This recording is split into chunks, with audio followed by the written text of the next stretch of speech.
Hey, Pardon My Take listeners, you can find every episode on Apple Podcasts and Spotify. Prime members can listen ad-free on Amazon Music. On today's Pardon My Take, we have NFL Week 2. I almost said 3. My brain is melting. Don't do that. Don't skip ahead. It was an incredible Sunday, incredible weekend of football, incredible weekend of sports. Sports are so back. Holy shit. It was wall to wall. We're going to talk about all of it. We are actually in Philadelphia right now for the new Barstool Sportsbook app, so we do not have Dion on this week. When we're in Philadelphia, we won't be getting him on, but we'll have him back on next week. So we have everything. Fastest 2 minutes, recap of every game, who's back of the week, football guy of the week. All of it is brought to you by the Cash App. We're not in the Cash App studio right now. We're actually in a random bedroom. The Cash App studio is where the heart is, though. In Philadelphia, but exactly. The Cash App studio is it's just around you. It surrounds you. It's everywhere. If you swallow enough air, that's the Cash App I'm breathing studio. in Cash App right now. I'm exhaling Cash App. Go reach into your pocket, pull out nothing, that's the Cash App.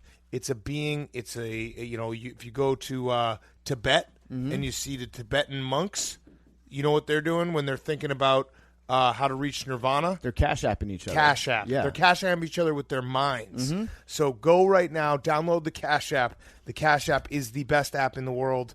It is our favorite app, and it is super easy. You can link it directly to your bank account. Easy to use. Pay your friends, family, fantasy football. I've stressed this enough. Don't be the asshole who does not pay his fantasy football. Tyler, I'm talking to you. Troy Tyler, and Tyler. Troy and Tyler, you fucks. Pay up right now. So go download the Cash App, and when you enter code Barstool, you get $10 for free, $10 to the ASPCA, so you're helping out a great cause. Do it right now. Download the Cash App from the App Store or Google Play Store today. Okay, let's go.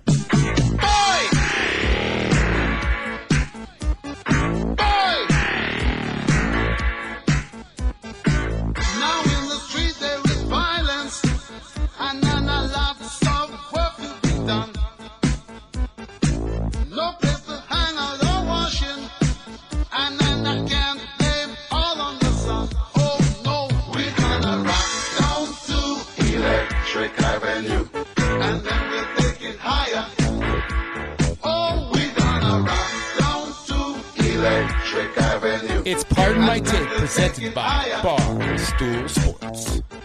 Welcome to Pardon My Take, presented by the Cash App. Go download it right now. Use code Barstool. You get $10 for free, $10 to the ASPCA.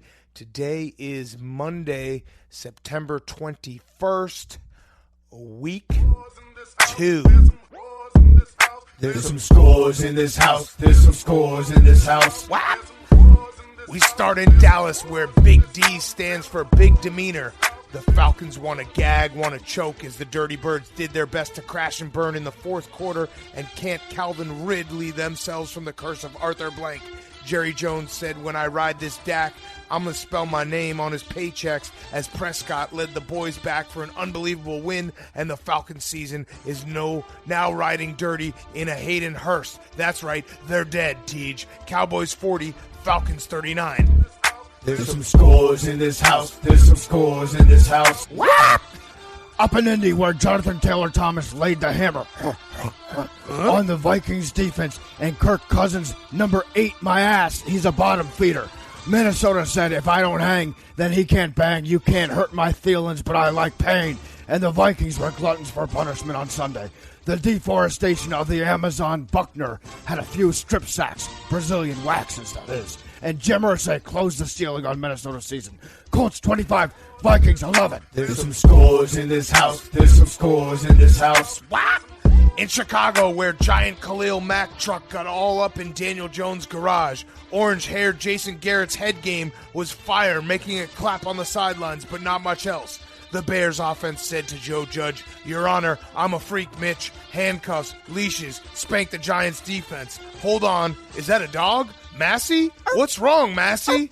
You just caught a ball on third down to seal the win and the Giants' season is stuck in a well? The Bears are no longer the Matt Nagy of the NFC North, winning 17-13. There's some scores in this house. There's some scores in this house. We head south to Tampa Bay, where Tom Brady is a certified freak 7 days a week, and the Bucs are making that pull-out game weak because reports of Tom Terrific's demise came way too quick. Yeah, you bucking with some wet-ass pussy. Leonard Nimoy Fournette made the live long and prosper sign and put 2 in the pink and 2 in the stinky end zone. Bruce Springsteen-arians will have the media back on his side this week as the offense looks born to run. Buck 31, Panthers 17.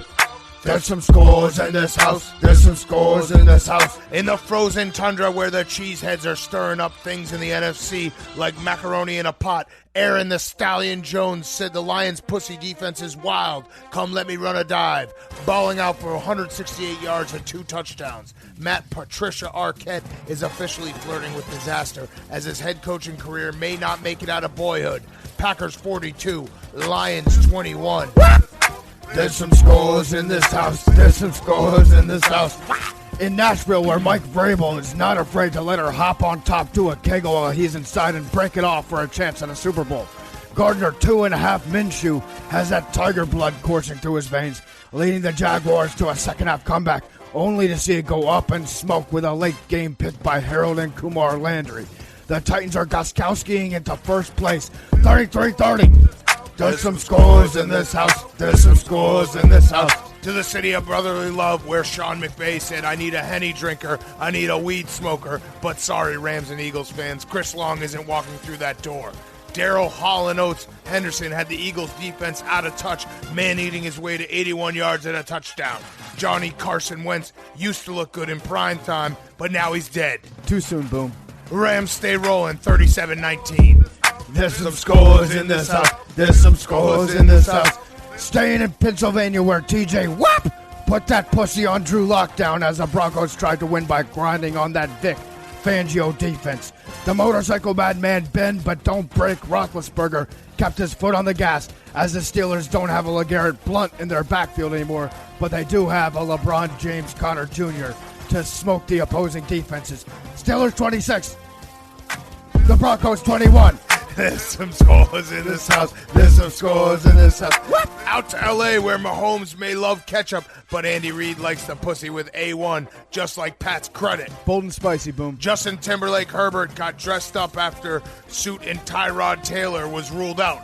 MILF Hunter Henry tried to take it to the housewife, but it was Harrison, you could put it in my butker, who ended up splitting the uprights and winning the game 23-20. There's some scores in this house. There's some scores in this house. And we finish in Houston, where J.J. Watt and Deshaun Watson were no match for opera singer Justin Tucker, who had the dangly thing in the back of his throat wiggling around all afternoon.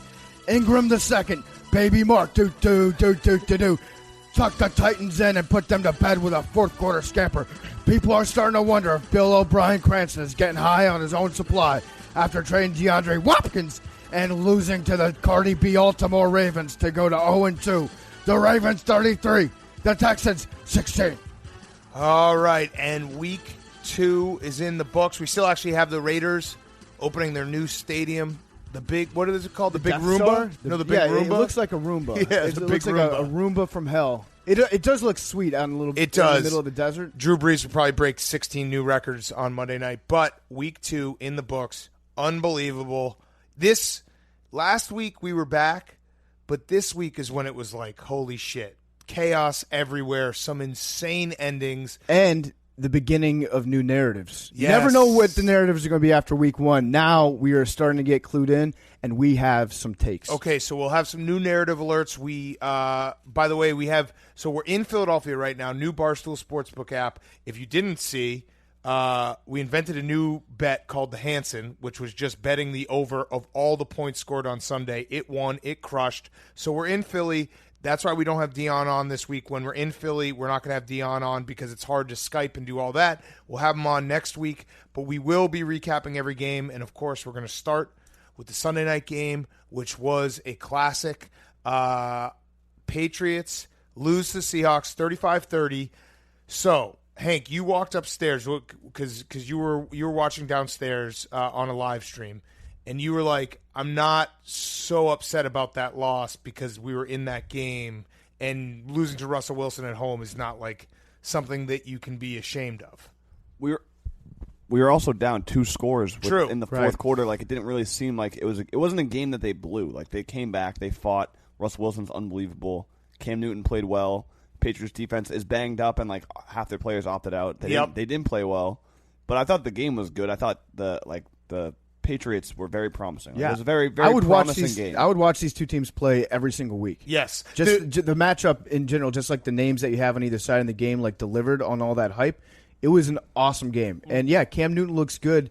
He looks healthy. Well, but he also looks. He threw the ball. He had to throw the ball. Like, week 1, he ran it 15 times. And everyone was saying, "Well, what happens if they're down?" Mm-hmm. He kind of answered that question. Like, Julian Edelman, certified deep threat. Yeah, still gets that's open. True.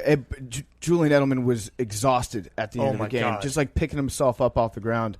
He looked like he was ready to puke on the field. Yes, but yeah, he played really well. Is Cam Newton too healthy? Might be the question you might want to ask yourself, because everyone knew what was coming on that last play, right? Mm-hmm. You knew that Cam was going to run it, and they were able to stop it and get into the backfield on it. Cam Newton, if he maybe has he has absolutely no hesitation running the ball or passing it. The shoulder looks really, really good right now. They should have run the Tebow. They should have also just run it straight ahead. I don't know, running it to the side like that with that little delay. I know it worked a few times, but like PFT said, everyone in the world knew that was coming. And I mean, I guess I see what you're saying. Like, losing to Russell Wilson's fucking insane. He's insane. 5 touchdowns, and he does. We said it last week, but the prettiest ball in all of sports is when Russell Wilson throws the drop in the bucket touchdown, and he had a couple of them tonight. DK. That were DK, and then the other one to the pylon, which was like insane footwork. Like, he's playing on a different level right now. And the Seahawks I'm convinced they have 4 Lockett's. Yes. Lockett is everywhere on the field. / Doug Baldwin. Yeah, but Lockett in particular, he's everywhere. Yeah. They have to have multiple of them. Jamal Adams was also everywhere too. Yeah. Jamal Adams is insane, and we also we can't just not mention the fact that Bill Belichick tasked Ernie Adams all week with cutting up a new mask for him. He looked like Birdman. He was tiny. He looked like the Penguin. He had a beak. Maybe is the Penguin the new guy in the new Batman? Yes, or the Riddler. Ooh, what just happened? It's a ghost. We have a ghost in the room. Are we okay? Yeah. What's going on? I was just turning my volume up. Okay. So He looked like the Penguin. Unbelievable. He looked like when I wear that stupid high-altitude mask and convince myself if I sit on my couch and play video games in high altitude, I'll lose weight. Yeah. That was him. But it was tiny, though. It Yes. was, really small. It was like Russell Wilson's if he were a G-string. It covered up barely, the spot between his nostrils and the top of his upper lip. Yes. Belichick looked awesome. Steve Belichick looked great on the sidelines. That mullet is flowing. Great hair. Absolutely great hair. Great game. Just great game. So Ken Norton, he's the defensive coordinator for the Seahawks, right? Okay. Big time football guy. He had his fingers taped up. Yeah. Like he was going to go out there and play defensive line. I like it. Very intimidating It's look. like Harbaugh wearing his cleats. Yes, I absolutely love that. Great game. It was a great game. There's nothing better. It's just I don't know. You can't plan it because it's obviously random and it's the world's greatest reality show is sports. But there's something about a great Sunday night football game that just puts a beautiful cherry on top of Sunday. Like when you have a shitty clunker for Sunday night, you go to bed and you're kind of like, okay, well, it was fun moments, but a instant classic Sunday night just has you buzzing in your head after, and you're just like, fuck, that was awesome. Because I can't wait for next Sunday. It makes you feel like you definitely didn't waste your day by sitting on the couch all day watching NFL football. You know what? It's never a waste to sit on your couch, obviously, watching NFL football. But I did have a realization this morning because, like I said, we are in Philly. So I was walking around today trying to suck in as much fresh air, knowing that I was not going to get off the couch for 14 hours. I think the 2 hours before kickoff, they're not better than the football, but they're pretty damn good. You haven't lost the bet yet at that point. And you also, there's something about walking around before an NFL Sunday, seeing like people in their jerseys or their sweatshirts and giving that nod like, yo, it's on. Yeah, it's like, pre-football. It's about to fucking get It's on. pre-football. Sometimes we're about to do this shit. It's more potent than the actual football it's itself. incredible. It's just there's something about it that we need to come up with a phrase for it, because it's those like 3. I wake up early on Sunday just so I can have as much pre-football as possible. It's pre-fun. That's what it is. Everything is coming. It's pre-fun. Yes, everything. And the second cousin of that would be when you go out to like Las Vegas and you walk through the casino on a Saturday, and all the dealers are already wearing their NFL jerseys on a Saturday, just reminding you, hey, it's coming. It's football time, yes, baby. It is football time. Okay. Next game, we have Packers at Lions. I want to say this as respectfully as possible. I think Matt Patricia is eating his losses. Mm-hmm. He looks large. Mm-hmm. And those losses are piling up because they've lost now 11 in a row. The Lions have lost 11 games in a row. They've also lost. Why are you looking at me like that, Hank? They've lost 4 straight losses. 4 straight losses where they've had double-digit leads. Well, let's give credit where credit's due. Matt Patricia is also the architect of that interception in the Super Bowl from the 2-yard line. Correct. So put some respect on his name, Big Cat. Correct. So they've had 4 straight losses. 11. I'm sorry, Lions fans. 11 straight losses. 4 straight losses where they've had a double-digit lead. Week 1, they're up 23-6. They lose 27-23. Week 2, they're up 14-3 on the Packers. They lose 42-21. This is the guy who they hired for Jim Caldwell after firing Jim Caldwell, a 9-7 season, which, again, I'm sorry, Lions fans, but there is a level of you have to know what you are. It's similar. I can speak about it because it's when the Bears fired Lovie Smith for Mark Trestman, it was like, wait, why? Right. Because what are we doing? Matt Patricia, though, he's doing the Brett Bielema, where the losses pile up and the losses equal cheeseburgers, and the cheeseburgers pile up, and then they go to your belly. He was certainly getting into layer season a little bit early. He was all 7-layer dip on Matt Patricia's body. He looked like the kid in the Christmas Story where they just bundle him up in every single like warm winter piece of clothing that they have, and he can't really walk anymore. Matt Patricia's getting not less that mobile. cold. It's not, but he's layering up.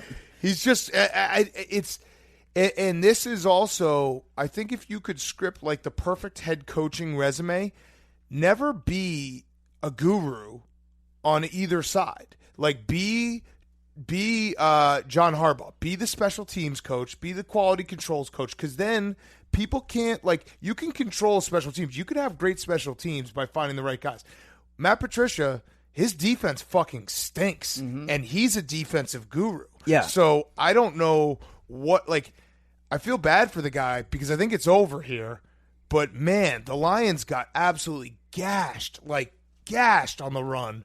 And Aaron Jones was all over the place. Aaron Rodgers, the fuck you tour is happening this year. I've come to accept it, and I'm very, very scared. But they were just running all over him. It's always weird to see the Packers with a competent run game. It always looks like a glitch because we haven't really seen that from them really in the last, 15 years. But they do need to figure out how to keep Aaron Rodgers pissed off for an entire season. Yeah. They have to have a strategy because right now they're coasting off their masterclass of drafting Jordan Love. Jordan Love's going to start dating Danica Patrick. So they need to set him up. They need to absolutely get under skin somehow like that, or just hire a bully to hang out next to Aaron. Bring Brett Favre back in. Make his brother, who he doesn't speak to, offensive coordinator. Yeah, anything, quarterback coach. Anything to get a rise out of him. Just smash all the crystals that Danica left behind. You need to keep him pissed off over the course of the season because Aaron Rodgers, he does play better when he has that chip on his shoulder. But it wasn't even him today, though. He was good, but the Packers ran for 259 yards. The running game is sick, and again, it looks weird when the Packers are running the ball so very well. But the Lions are just. I'm sorry, Lions fans. This is and you have to restart all over again. Everything's got to be washed away. I don't even what do you even do with Matt Stafford? Do you just say, "Hey, Matt, sorry, man, never really worked out." Yeah, you should have retired 5 years ago. I don't know. Maybe just go away. Yeah, you can't restart with him. You can't bring in a new regime. And he's a guy like Matt Stafford. Yeah. I think I'm the one who's on the hook of calling him as a future Hall of Fame quarterback just based off his ridiculous stats. Yeah, no, he's absolutely going to be in the Hall of Fame. But yeah, his future, Matt Patricia. Let's get real. He's probably not going to win more than 5 or 6 games this year, And there's no chance that might be too much. There's no chance that might be too much. I mean, they do play the Vikings twice, but listen, so they got Cardinals and Saints in the next 2 weeks. Does he survive that? Does he survive to week 5? Because then they start 0-4. Like that might be tough. Is it in New Orleans? It is not in New Orleans, and then they play the Falcons in weeks 6 or 5, which will be hilarious. Week 6. Don't they notoriously not fire coaches? No, they'll fire. I mean, he'll be fired. But just in this case, it's shocking that they haven't fire herself. Yeah, yes. It's shocking that they haven't fired Matt Patricia yet. The Falcons-Lions game in Week 6 is going to be hilarious. Like it's like Mario Kart. You don't want to lead. Yeah, because whoever's behind is definitely going to win. No, I think at all times they just play hot potato. For 60 minutes. The Falcons are. I would put the house on the Falcons in that game. Yeah, but then the Falcons. We'll get to the Falcons. They can Falcons they'll away. Falcon yes, they'll Falcon. All right, so that was that game. Just Matt Patricia. Like you don't have to eat your losses. That's all I'm going to say. Respectfully. All right, Titans Jaguars. Gardner Minshew is our. My two biggest takeaways was Gardner Minshew. Maybe he's just going to be the guy who we always say like he's playing for a job, but he's always good enough to have the job because he's good enough to have the job, but he's all of his like he's the line fun. Is he's playing for his job. And then Ryan Tannehill. So is Ryan Tannehill officially just good? Ryan Tannehill took the next step when nobody was watching. Yeah, he is very good. Ryan Tannehill, shockingly, and there's no one that I think I've been wronger about in the last 5 years than Ryan Tannehill. No, you don't. We were all wrong about Ryan Tannehill because I don't think you counted it as wrong. No, you when I you was were right for so long. Right, we were all right for so long. Yes, he just finally. We made so many jokes about taking the next step. Mm-hmm. He finally was like, "Fuck it, you guys want to keep making fun of me for taking the next step? I'm gonna take the next step." He went ahead and he did it. I don't know if it's just that Titans offense or he likes the air in Tennessee better. Whatever it is. Ryan Tannehill is just like a top 10 quarterback right now. He's starts the season so weird to say. 44 out of 60, 460 yards, 6 touchdowns, 0 interceptions. And also Ryan Tannehill, I don't know what it is specifically, but he throws a really tall ball.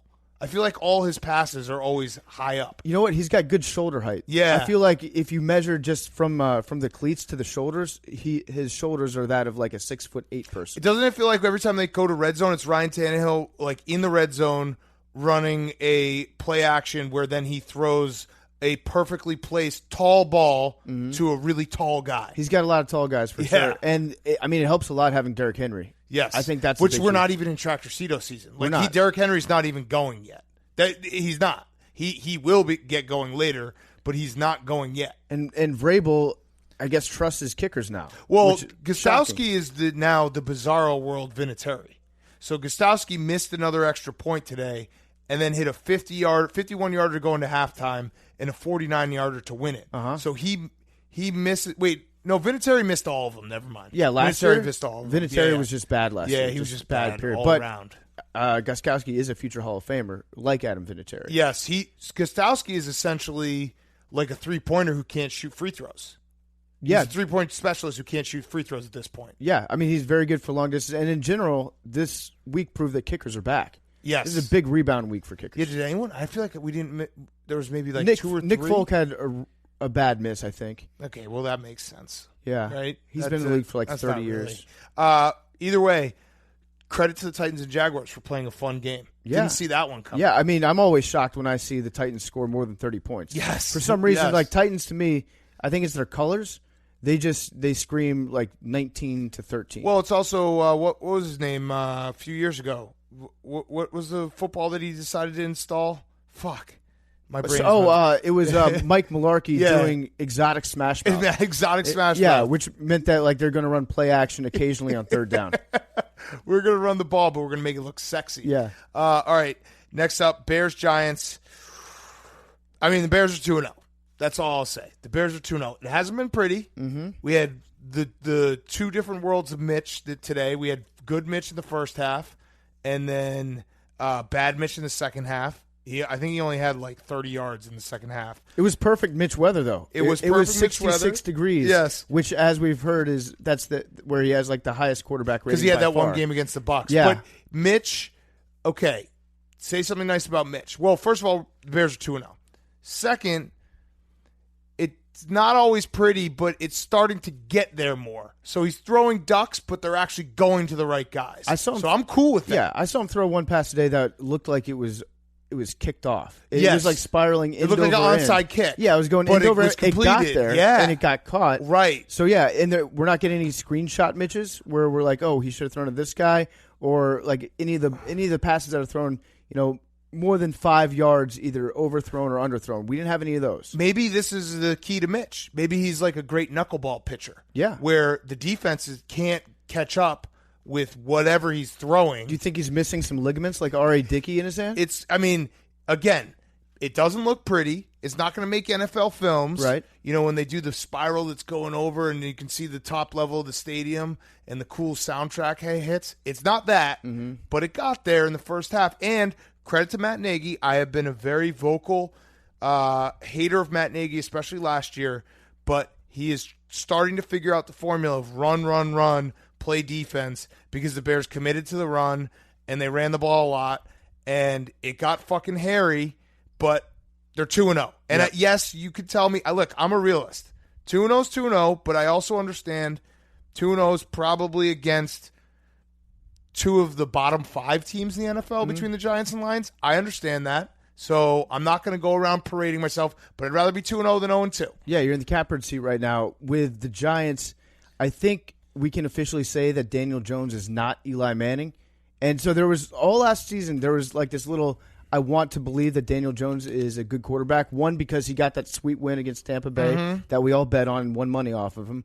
And then second, everything that he does just looks exactly like Eli Manning version 2.0.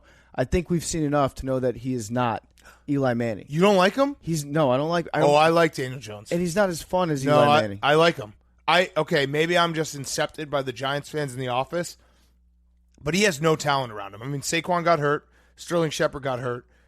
He's probably going to be one of those guys who in year 10, you're going to be saying, if Daniel Jones can just limit the turnovers, he'll be great.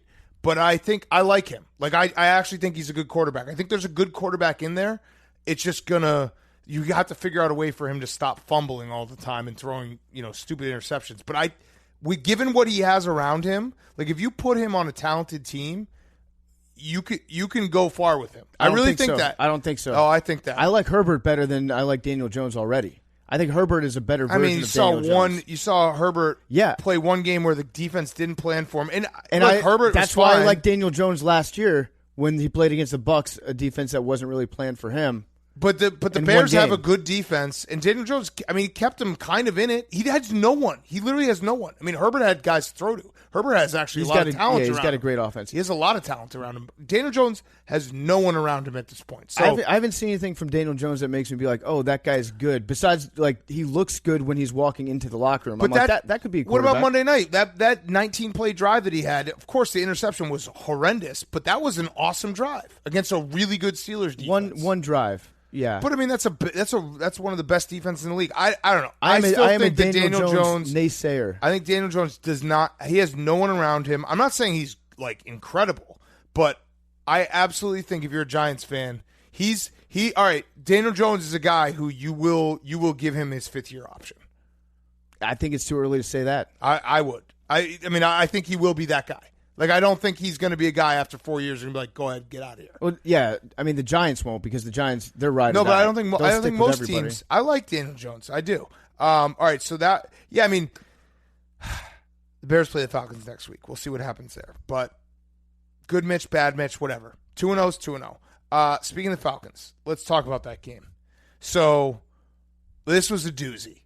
This was a doozy because So one team started the game 3-and-out, fumble, failed fake punt, fumble, and that team won the game. Mm-hmm. The Falcons, this is the most Falcons stat of all time, and I really do feel bad because Falcons fans, I don't even know how you can just, Falcons fans, I would assume, just wake up tomorrow and they just sigh, and then the Charlie Brown, like the sad trombone, the boom, boom, boom, they just follows them around all day. They have miserable falls. It's like a little autumn cloud. is a bad season for them. Yeah. If you're a Falcons fan, you should get like a vest that you can wear to work on Monday. Like when you see a service dog says "Do not pet," like one that says "Falcons fan, do not approach, do not make small talk with." Breaking news: Giants. Saquon Barkley just deleted every Giants post from his Instagram. What? This league. What is he blaming the Giants for getting hurt? The Giants are a mess. They're terrible and they're a mess. Mm-hmm. And this is going to go bad for Joe Judge very quickly because you can't be the hard-ass coach and have things be a mess. Bad weekend to be a judge. He didn't just delete Giants pictures. He deleted everything except for one picture. Okay, so maybe it's like including a fresh Giants start. pictures. Including Giants okay. pictures. Okay, so the headline stands. Yeah. He deleted everything that had anything to do with the New York Giants from his Instagram account. Yes. All right, so back to the Falcons-Cowboys game, which was insane. Probably game of the day in terms of entertainment. So here's the stat. This is Falcons fans, trigger warning. The Falcons had 39 points and 0 turnovers. Teams are 440 and 0 with 39 points and 0 turnovers. And that's since 1933, which goes all the way back to when they started tracking turnovers. It's so sad. In the history of football, they didn't track turnovers before 1933. So from 1933 until today, teams that score at least 39 points and have 0 turnovers, 440 times they won the game, 0 times they lost, and the Atlanta Falcons are now the singular loser in that scenario. Congratulations. I mean, it's a very Falcon stat. And the way that they lost this game, you're right, they did everything perfectly. Like, they did a lot of stuff really well, but the stuff that they screwed up on was the weirdest part of the game. So they screwed up on that. There was like a 50-yard touchdown pass to Julio Jones. From a wide receiver, yes. Russell Gage, who threw a dime, yep. and Julio dropped it. And then the onside kick. And when they put the ball down, Bubba asked me, he's like, have you ever seen an onside kick get recovered when they do the thing where they kick it from its side? I was like, no, it never happens. It never happens. And then just kind of trickled forward. It was like a snake charmer. Everyone was just standing around it like, what do we do? It looked like the field was going downhill. It was crazy. It was crazy. That must have really fucked with Skip Bayless, knowing that there were like these weird kicks that just happened to bounce the Cowboys' way, not only on that onside kick, but then on the field goal that was hit to win the game. It was a classic Mason crossbar that started to the left, and then a mysterious gust or a Chris Christie fart or whatever blew it back dead center. So Skip Bayless, the stadium giveth and it taketh away. 29-10 at half, up 15 with 5 minutes left. The Falcons have found a new low. Like, that is just absolutely incredible that they lost this game and found a way to lose this game when the Cowboys couldn't stop shit. Like, the Cowboys' defense is a dumpster fire. Their offensive line's hurt. Dak was incredible in the second half. But holy shit, man. Like, how do you lose that game? How does Dan Quinn have a job? And you know what really pisses me off is, so I wanted the Cowboys to win because I had the can't lose parlay. But I also wanted the Cowboys to lose because I really wanted to do a rant about how Mike McCarthy, people forget Mike McCarthy spent an entire offseason telling everyone that he got a subscription to Pro Football Focus. And then in his introductory press conference, was like, just kidding. I'm lying about all of that. I just wanted another job. I don't do stats. I didn't change anything about how dumb I am. I'm going to show you how little I do stats. I'm going to run this fake punt on my own 20-yard line. This whole week had a lot of really shitty fake punts, not only in terms of circumstance when they're running it, but also like the designs of the fake punts. It was a lot of just snap it to the up back and have him fall forward and try not to kill himself. Yes. That was basically what he did. And also, McCarthy, a lot of people, they lose their jobs. They need to reinvent themselves in their next career.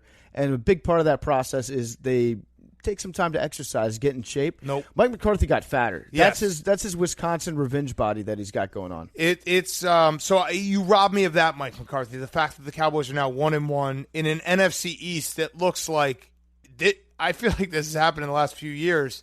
We say this every year, but the NFC East, I think you might be able to win it with 7 games. Washington football team still tied for first 7 wins place. might get and you know the what? NFC East. That's what really pissed me off is because I did not think that Washington was necessarily going to win against the Cardinals today, but I just wanted that moment where I would know that no matter how badly we lost to the Cardinals, we were still going to be in sole possession of first place. Now we're tied with the Cowboys, which I guess that's okay. But we talked about this game going into the weekend.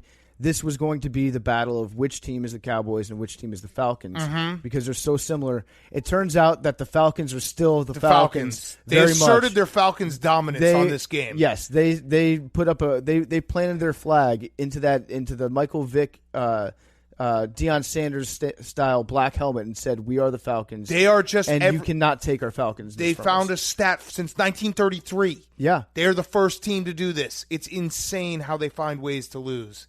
The Falcons are the Falcons. And also, the Cowboys are going to be hilarious this year because the Cowboys, I love this version of the Cowboys.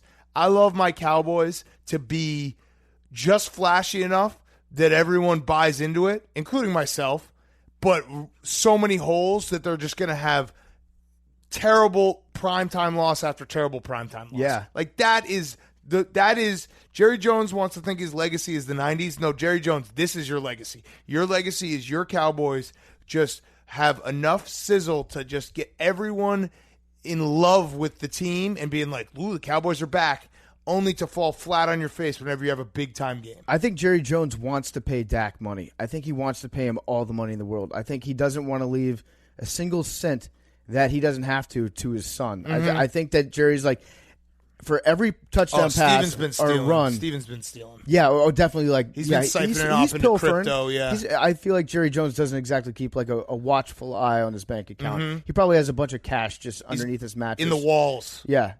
When you bulldoze that house, it's just going to be like a cash grab machine. But he wants to give as much of his money as possible to Dak Prescott, which is why you saw him he was flipping out when Dak scored touchdowns today. He's like, yes, this is more money that I don't have to leave to my shithead son after I die. And Dak was awesome. Dak is awesome. Dak should probably be paid. Pay Dak. We'll see. Also, Andy Dalton. We saw Andy Dalton for a play. That's when the game turned around. Andy Dalton came in there. He also, I think he called his own play. Yep. Because there's no possible explanation when they were, I think it was 2nd and goal.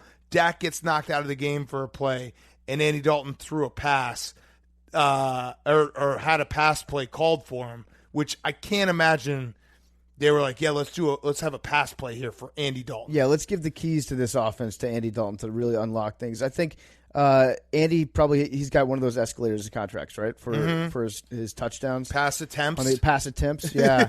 One. Completion. Yeah, how many incompletions? If you can limit it to under 2 incompletions on the year, then you're golden. One single pass attempt. Either way, that was an awesome game. Awesome game. And the Cowboys, they're not good. The Falcons... The Bears have to play the Falcons next week. I feel like I fell back in love with the Falcons even in a loss with just how good their offense is. They scored so many points. They're so fucking good. And Julio Jones didn't even have that good of a game. No. I think he only had like 30 yards.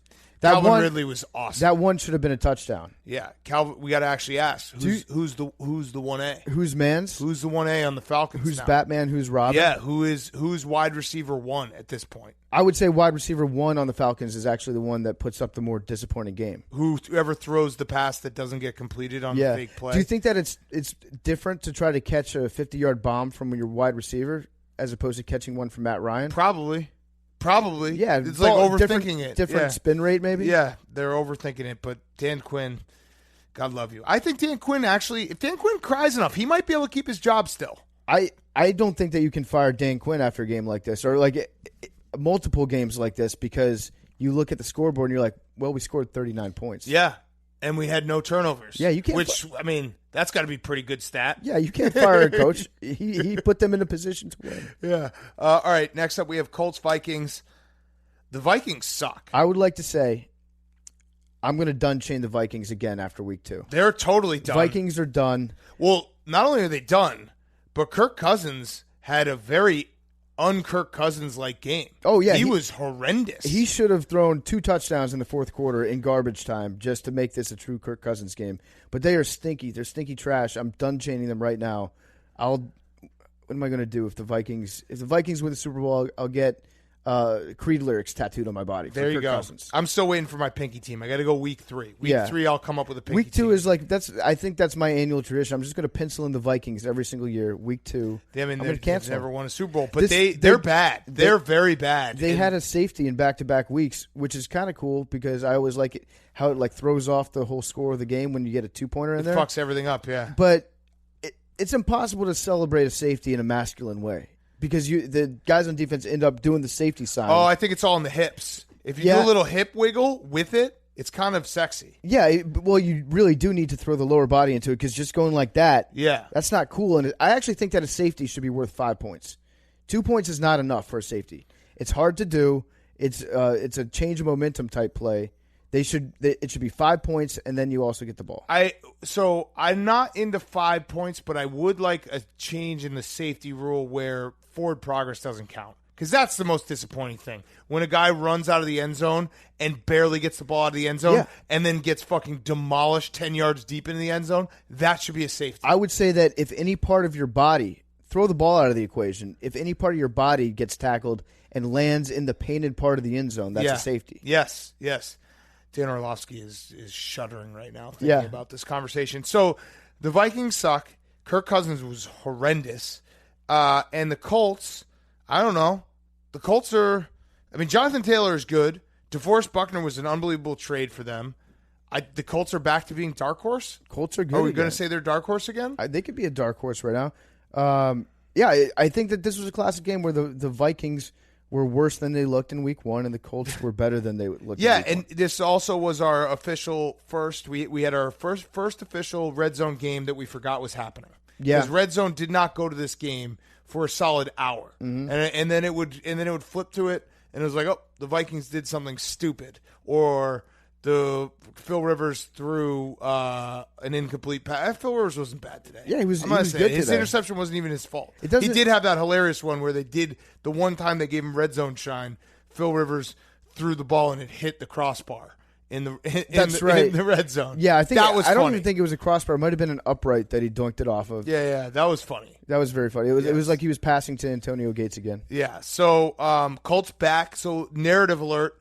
Colts back into the dark horse. Yeah. Because the AFC South's wide open. Well, not really. The Titans are good, but still, the Colts are back into being a dark horse team. Colts are good. I think they're officially good. I'm not ready to say that they're better than the Titans, but I think that they're right up there. And the Vikings and the Lions suck. Trash. In the NFC North. Stink trash. All right, before we do our next game, a quick word from our sponsor, Hooters. Hooters are back for 2020 as presenting sponsor of the Sportsbook House in Philly, where we're taping right now.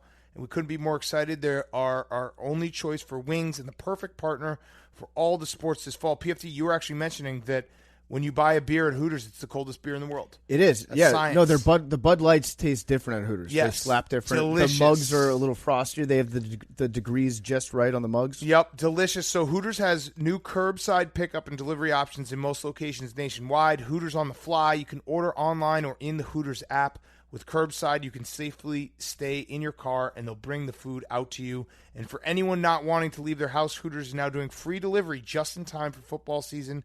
Just order online or in the Hooters app, like I said, to get all your favorite wings and sides without leaving your house. Bring on the football season. Order online in the Hooters app. Get all your favorite wings and sides without leaving your house. Use code STOOL, STOOL, for $10 off any order over $30.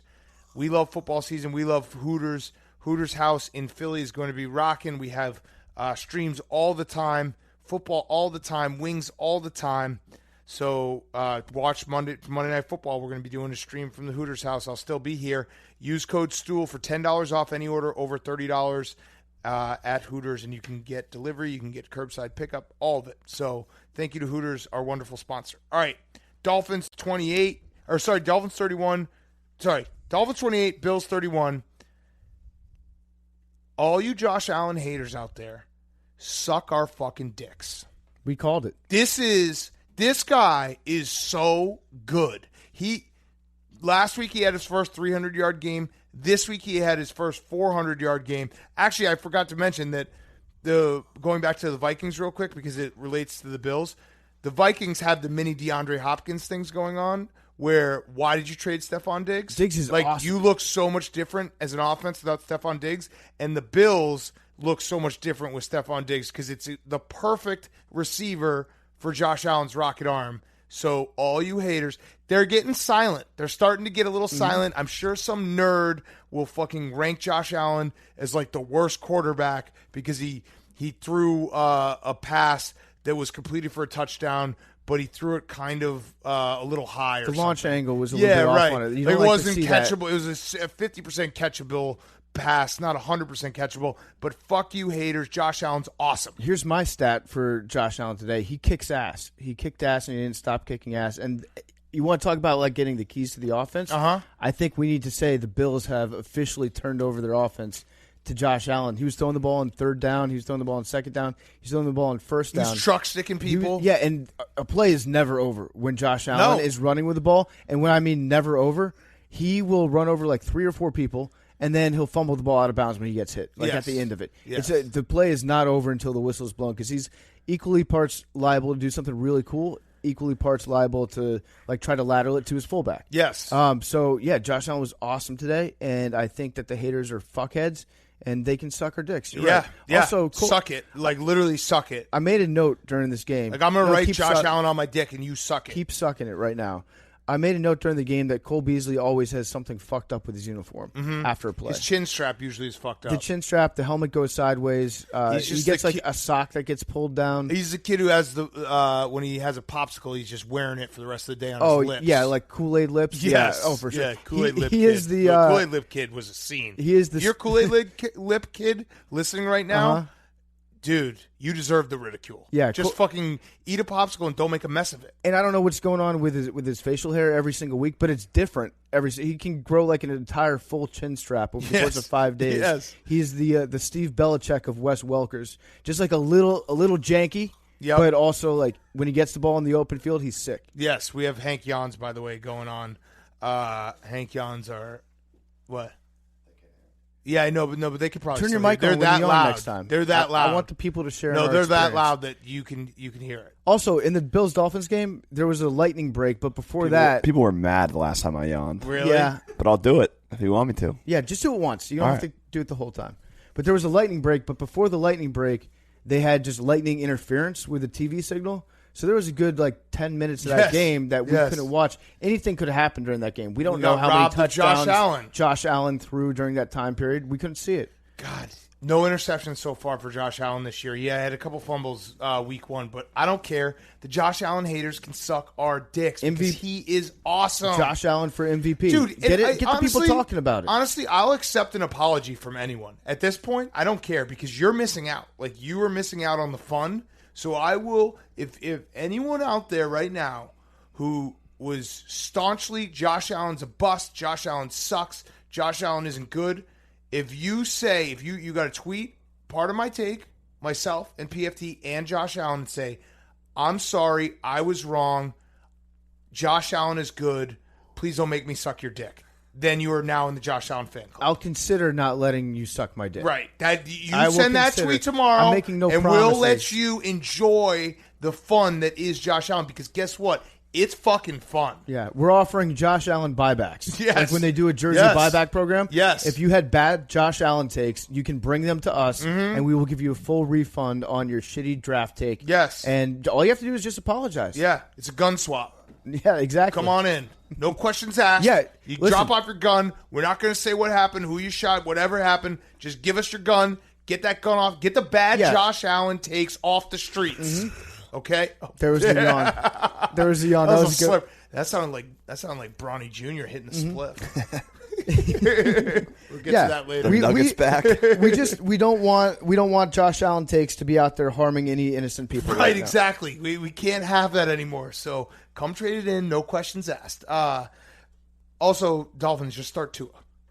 Yeah. Just fucking play Tua, man. Like, Fitzpatrick he's Fitzpatrick. What are we doing?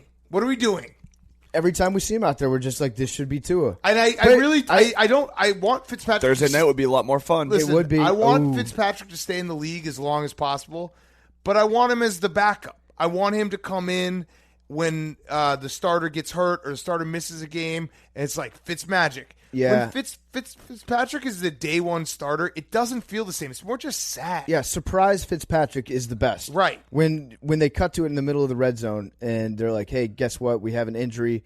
Look who's in. That's right. In his 17th season, it's Ryan Fitzpatrick from Harvard. Right. And yeah, he's a guy that could hang out for another couple of years. Just play. I hear he's really good at ping pong, so he keeps the guys in the locker room nice and loose. Very good at Rubik's Cube. Brian Flores, he might be doing the old, I'm going to hang on to this rookie quarterback for a year. So going into next year, you have to give me a full season under Tua, and then he gets good at the second half of the season. Then you can't fire him then because listen, we're gaining some momentum with Tua here. Yep. That's 3 years. That's so really smart. Brian Flores is on a 3-year plan right now. He's no dummy. Yeah, you're really smart, Brian Flores. That is really smart. But I want Tua. All right, 49ers, Jets. So I guess there's some turf controversy. Did you see this? Yes. There's some MetLife turf controversy. The turf is sticky. Apparently, the turf is sticky. We've seen multiple knee injuries. We had one week one with the Steelers offensive lineman, and thank God Big Ben didn't get hurt. I would have liked bigger than Ben, part 5. But Joey Bosa gets hurt. I think he might be out for the year. It fucking sucks. Garoppolo got hurt. Who else got hurt? What's his name? Solomon Thomas got hurt. Yep. Guy drafted right after Mitch Trubisky. The 49ers, when they got traded down. Stanford. He balled out in that Holiday Bowl against Mitch Trubisky. I remember that. Jordan Reed somehow perfectly healthy. All right, no more. Just stop yawning. yawns. Stop yawning. I'd like to make a rule for Jordan Reed. You guys asked for it, for the record. Yeah, no, PFT did. I did not. The Jordan, I said do one also on the record, for the record. When Jordan Reed scores his touchdown, there needs to be a rule telling all of his teammates do not go up to him and pat him on the head or do headbutts to him. Because he scored a touchdown today, which is great to see. He's working on like a baker's dozen amount of concussions for his career. Yes. And then all of his teammates, one by one, came up and gave him a headbutt afterwards. Yes. And it was like watching Teddy Bridgewater take a hit or slide. I was like, no, don't do that. But, he survived the turf monster in New York. And the 49ers have to play there again next week. Do you think it's all the cat piss on the field? Loud. You think? Stop yawning. I think it's a cat piss in MetLife because they've got all those strays running around. So it is new turf.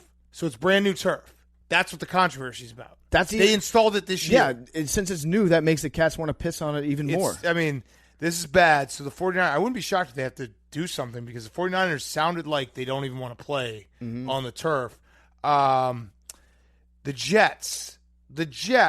Now, the Jets are in the running for worst team in the league. I think it's pretty much now.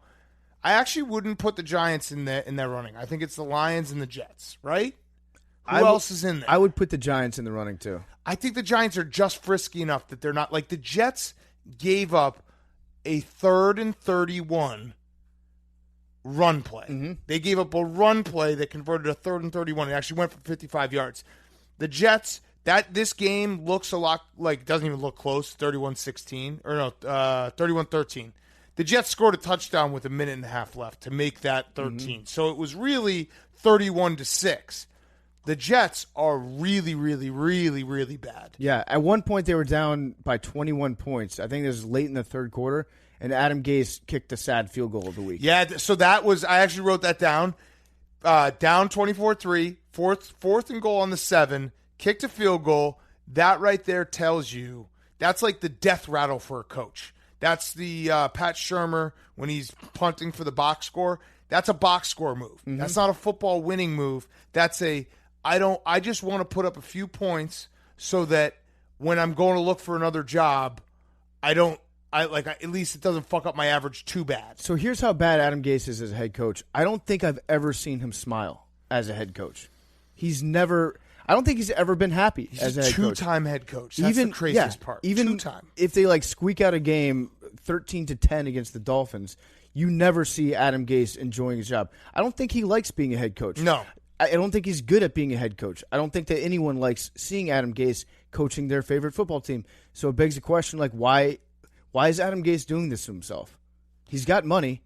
Just stop coaching. You hate it. Pride? I don't know. No, he definitely doesn't have any pride. He coaches the Jets. Yeah. No, I mean, it's a disaster. It's an absolute disaster. I want to go back. Jake Marsh, here's a project for you this week.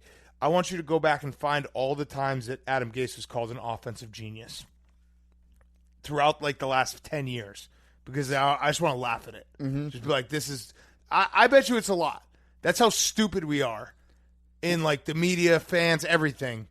We've called this guy an offensive genius. It was after that one game where Peyton Manning threw 7 touchdowns. Yeah. It was this is Adam Gase. Do you think that a guy like Adam Gase, I was thinking about this, what would I do if I was in Adam Gase's shoes right now? And I think this kind of explains how we get to Adam Gase having his team prepared so poorly. If I were in his shoes, I'd be like, I'm kind of just going to give up and hope we get a miracle on Sunday. Mm-hmm. Hope for some reason everyone just I'm going to call the same plays. I know they don't work, but maybe they will this time, and that's how you end up with Adam Gase. If I were Adam Gase, I would pull a full Tony Sperano and say, let's get weird with the offense. Yeah. Let's all the crazy shit that you've ever drawn up and had somebody say, no, that's too dumb, it will never work. Let's run all of those plays. Let's go Wildcat. Have Le'Veon Bell touch the ball every single time. Just have Sam Darnold take off his mask or take off his helmet and try to kiss people. Yeah, there you go. Try to give him keep mono. everyone away. Split Sam Darnold out wide. Have him do the play where you get down on like a knee and start barking like a dog. Hope the defense looks over at him. Yep. And then just throw the ball to the opposite side of the field. Or install sticky turf and then just injure the entire team until they have no impact players left and try to win the game that way. That might be exactly what he's doing right now. Interesting. What were you going to say, Hank? You are yawning your face off. Yes, I mean, it's 1 o'clock in the morning. Yawns happen. I just like to quickly note that we've been in New York for like 4 years, and they have 2 major sports teams for every sport, and none of them are ever good. That's a fact. Yankees. Islanders. What, divisional round of the playoffs? Islanders made to the Eastern Conference Finals. Devils. Do the Devils still exist? Yeah, the Devils are still around. It's just a quick note. You need 2 teams, and the you're Liberty. Still trash.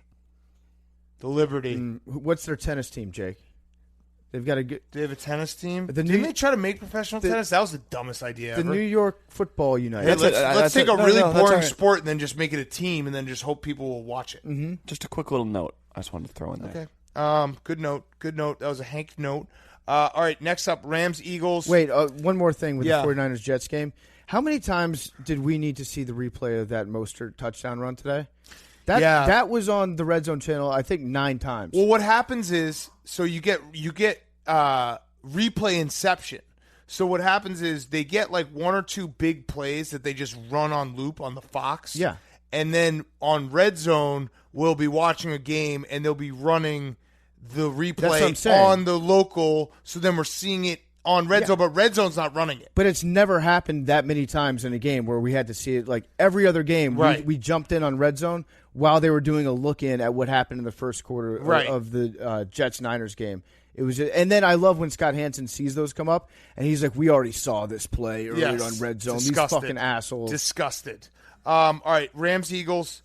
Rams 37, Eagles 19. The Eagles might just be bad, and no offense, Eagles fans, but Carson Wentz might just be bad. And I know he probably did a press conference because Carson Wentz might be the king of press conferences where he says, "I got to get better." He's always got to get better. He's very good at facing the music. Yeah, hey, listen, this one's on me. Mm-hmm. I got to get better. And then the next week comes out and he's worse. And week 1, you could kind of understand it because he had no offensive line and the Redskins have an incredible front 4. Washington football team. Washington football team. Shit. This week, they did a pretty good job protecting him. He just misses guys. Yeah, he just throws. We had that game on, like we watched that entire game. He just misses guys and throws interceptions and kind of just isn't good right now. He stunk. He stunk today. It's time to push the panic button if you're the Eagles. He's got to be better. Got to be better. He's got to be better. And you know what? He'll be the first to tell you that it starts with him up front. So you love to see accountability in a leader like that. If you suck, don't tell everybody that you're good. Jalen Hurts. Did he ever get in? He did. They showed him. They used him as a decoy. I don't know what kind of decoy they thought they were using. They split him out wide. Didn't really have him run many routes whatsoever. I don't think he ever threw a pass or he never took a snap. He just was there. But he was on the field. He showed up. He was on the field. He was delivering plays out to Carson Wentz during the game. That was such a – I mean, they're just – and their defense, that's the thing too. Is like I don't want to put it all on Carson Wentz. Their defense was not good. Mm-hmm. And give credit to the Rams. I think the Rams are we're getting the Rams from 2 years ago. Like they got their mojo back. Sean McVay's got his mojo back. Jared Goff's got his mojo back. Probably all because of Cooper Kupp. Like I love when it's one guy. Yeah. Who like if the straw that stirs the drink. Now, I'm obviously being a little facetious, but Cooper Kupp got hurt last year, and their offense kind of fell apart. And then he's back this year, and they're like, "Oh, the Rams are back." I can't wait to see the breakdowns. They have to have another Sunday Night Football game coming up at some point where they show the release that Jared Goff has and then compare it to what he had last year. They fixed it. They're really big on that. Jared Goff has fixed his release and his throwing mechanics. Split second faster. Yeah, split second faster, and they do the tracer that follows the ball down and then straight up. He was awesome. Yes, his release looks good this year. You thought Ryan Tannehill throws a very tall ball. Yeah. Jared Goff also throws an extremely tall ball. listen, I don't want to go around parading, this podcast too much, but our guys are starting to fucking look good. Yeah. Josh Allen, really good. Mm-hmm. Jared Goff, really good. Jared Goff was really good this game. Gardner Minshew, fun. Really fun. Mm-hmm. Who else are we That's missing? about it. Who else are we missing? Mahomes? Look, actually the worst of the three. Yeah, we'll get to Mahomes. Yeah, in a little Mahomes bit. stinks compared to Jared Goff and Josh Allen. I don't know what. Wait, what injury? I just want to know for the record, what injury are we blaming this loss on for the Eagles? We have to be on the same page. For that. I think an offensive lineman got hurt. So the Eagles are my problem with the Eagles is that if you win a Super Bowl this decade, I just kind of assume you're still that team for that decade. Like it's kind of like when we talk about the Seahawks defense. Like the Seahawks don't have a good defense anymore. No, Legion of Boom. Right. Mm-hmm. Like, oh man, they got guys out there. They should bring back that guy that they kicked out for having sex during training camp. Yes, they absolutely should. The Eagles are similar where I can't accept that the Eagles might just suck, but I think they suck. But I won't be able to – my brain can't work fast enough to realize – like the Eagles could just keep losing games like today. Like, no, but Carson Wentz, they still got Carson Wentz. They had Doug Peterson, great coach. Yeah, as long as like those two are the same. And then the year after they won the Super Bowl, they still made it back to the playoffs. So their Super Bowl hangover wasn't even that bad of a hangover. So it is still – Jim Schwartz is still around. Jim Schwartz, his nipple's still popping. And Eagles fans, the Super Bowl gravy period, the grace period is over. Because we were around a bunch of them today. They are motherfucking their team. Mm-hmm. And I actually am like, good, you're back. Because I looked at Smitty, who, I've known Smitty for a decade now, and he was fucking screaming at the Eagles. I was like, Smitty, you guys won a Super Bowl like 3 years ago. He's like, I don't give a fuck. These guys suck right now. And it's like, okay, good. Philly's got Philly back. They've accepted it. Yeah, I like that. I don't want my Philly to be happy. Yeah. I want my Philly to have that edge. There's no better way to make Philadelphians realize that their team's not good than it's really one of two losses. If you lose to the Dallas Cowboys, that's one great way of like that will throw the entire city into a panic. Right. Or if you lose to the worst team, one of the worst teams in the league that people thought coming into this year in Washington, week 1. But really, we need to wait until they play against the Cowboys because if they lose that game, at that point, they will be calling for Doug Peterson to be fired. Yes, absolutely. All right, next game, we have Broncos-Steelers. Drew Lock got hurt. I think he's out for a few weeks. I saw this Schefter tweet. Can you actually play the Fox injury music underneath this? These tweets pissed me off so much, PFT, because everyone got hurt today. Mm-hmm. This was the everyone got hurt day. Schefter tweeted today, Nick Bosa carted off with bad knee injury. Saquon Barkley carried off with knee injury. Paris Campbell carted off with knee injury. Drew Lock in locker room with shoulder injury. Man, ... Damn. Adam's new to the NFL. Schefter. Yeah. That really hits home, dude. Every year, I feel like has one week like this where the injuries, people remember, oh yeah, football is actually a pretty dangerous sport to play sometimes. But it's also so funny to just that tweet. You're not breaking any news. You're just looking for retweets based solely off of guys getting injured. That's true. Yeah, man. Look at how much I feel for these guys. I took at least 25 seconds out of my day to craft this tweet. Mm-hmm. Well, because he doesn't get to break injury news. Yeah, it's true. So he has to because the HIPAA. Yeah. He's a HIPAA he doesn't felon. get to do that anymore. Yeah, he's a felon. Yeah, they took away his like when you lose your right to vote or own weapons. Right. Adam Schefter's not allowed to come anywhere close to injury news. Right. Mm-hmm. He has to give it like a 30-minute grace period before he can comment on it to make sure that's all square with legal. Yes. But yeah, Drew Lock. That sucks that he's hurt. But the funny thing is, I could see John Elway falling in love with Jeff Driscoll. Oh yeah. That is prime. Like Jeff Driscoll Florida. is Drew Lock without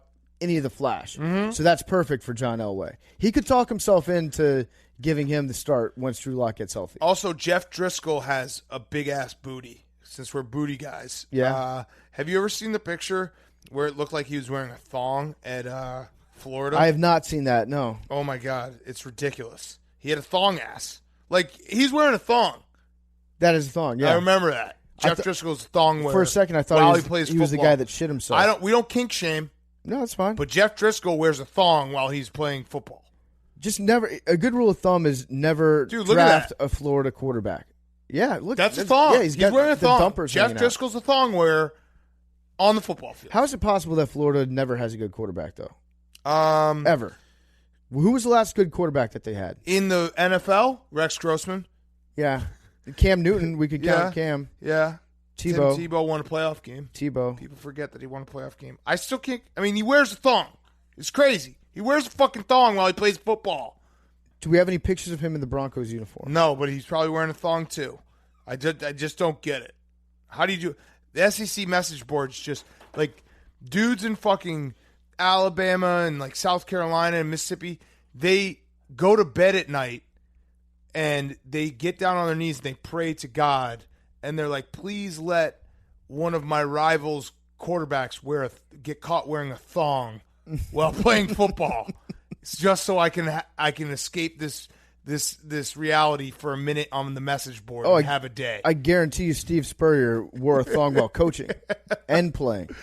Oh, fuck. He golfs in a thong. So Steelers, I don't know. Do we know if the Steelers are good? We don't know if the Steelers are good. Their defense is very good. Their defense is awesome. Big Ben, I think, is fully back to being Big Ben. Yes. He had one of those boneheaded interceptions where you can tell on a play when Big Ben starts to think, that's when everything goes awry. Bad. Big Ben does his best work when he's naturally reacting to things. Or like when a chicken gets their head cut off and their body still keeps going. Yep. That's if you could figure out a way to shut down Ben's brain during a play, then you're going to have the best version of Big Ben. Yes. But he had one where he had a little too much time to think, and he was like, I guess I got rid of it, and like threw it across his body, lobbed it up in the field, got easily picked off. But I think Big Ben is fully back to being Big Ben. Yes, I agree. He also got assaulted when he just flopped, and it was so funny. Yeah. The only other thing I wrote down for this game, we don't talk enough about Bud Dupree being a great football player and also having an unbelievable name.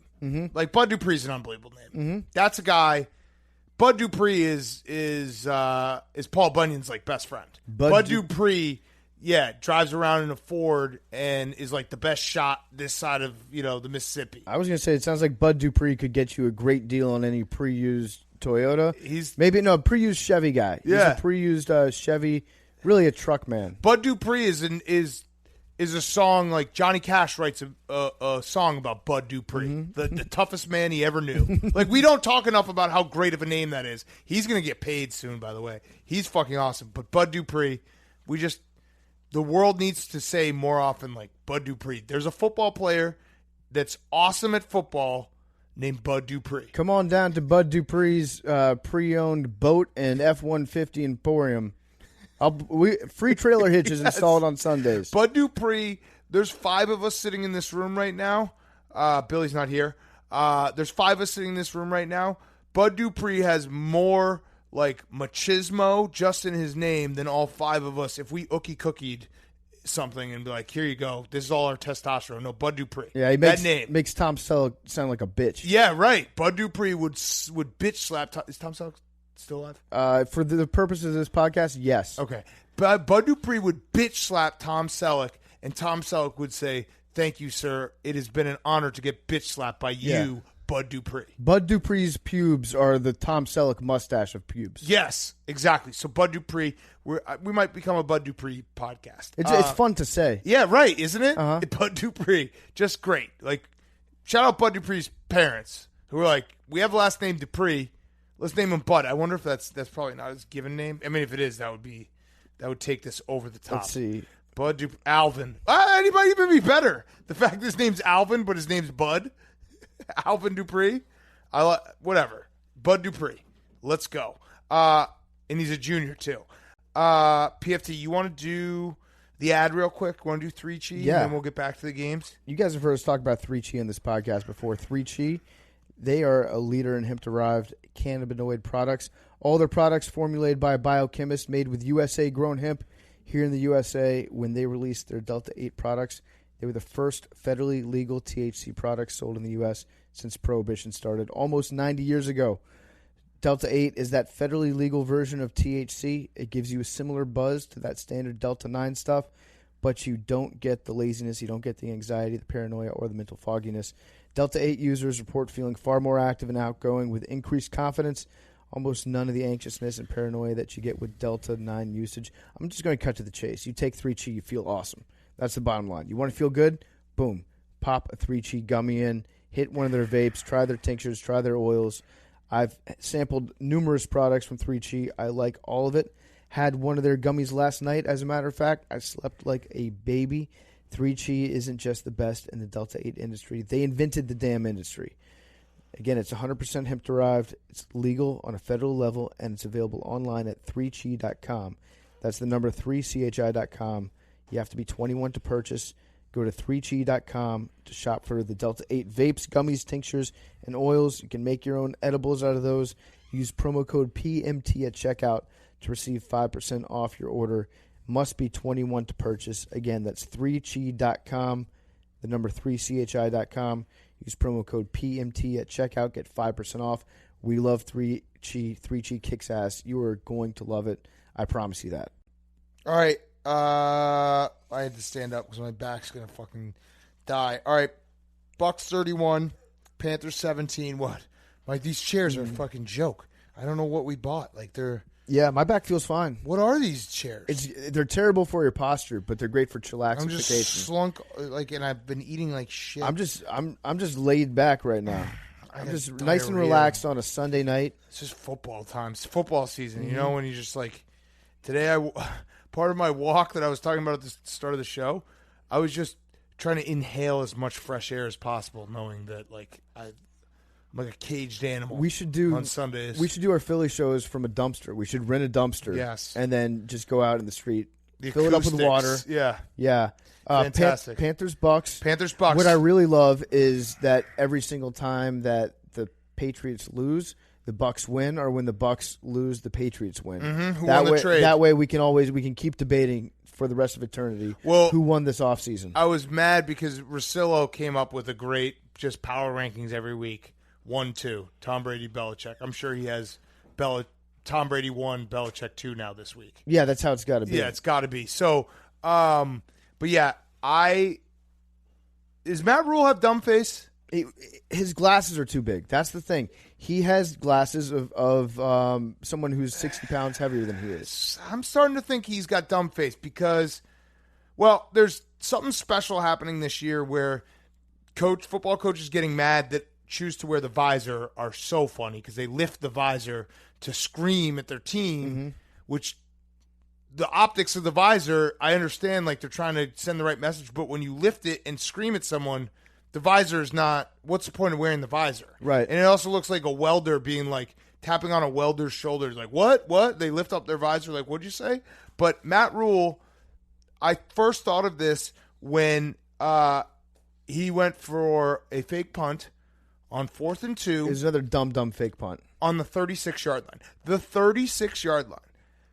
The only person he was faking out in that scenario was David Shaw, the coach at Stanford, because he saw a punt from the opponent's 36, and he was like, good move, dude. Want to play the field position. That's the only person. There's no one else in the world who thought an NFL coach was punting from the opponent's 36-yard line, and then Matt Rhule did it, and then he pulled up his visor to yell at his punter for fucking it up, even though it was Matt Rhule's stupid decision. Why don't you just keep your offense out there? And I said to myself, I think Matt Rhule might be dumb.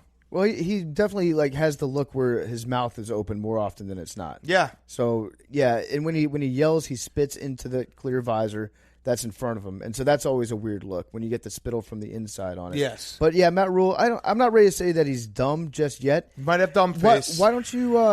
I'd like to see a coach try to fake a punt on like 1st or 2nd down. If that's going to be your offense, if you're saying that we're at the 36-yard line, we need 2 yards? Yeah. And our best chance to get it is by having our punt team on the field to fake it. Why not just build the entire offense out of fake punts? That's what Adam Gase should do. I like that.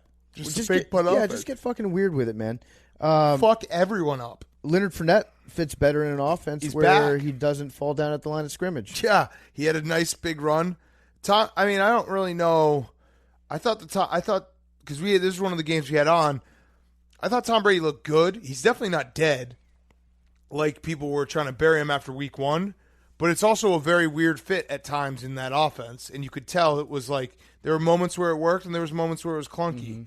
I mean, I would imagine by week 5, 6 we can start grading.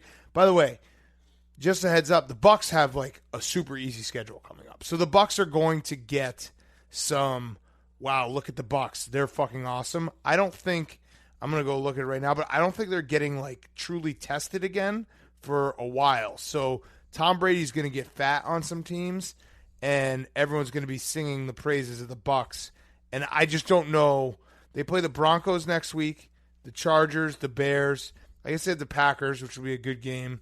Raiders, Giants. Like those, they're going to end up being 6-1 here. 5-2. Yeah. 6-1, 6-2, somewhere around there. So just get ready for that. And I just don't know if we're going to fully know what they are. I miss Rob Gronkowski. Yeah. He's not stoked. He's totally not having a good time right now. No. It's it's sad. Did he catch a pass today? Let me see. He's kind of like, we have our own Rob Gronkowski who's doing schoolwork and whatever. How much streaming do you think Billy did today, Hank? What do you think? 6 to 7 hours. How much video games did he play?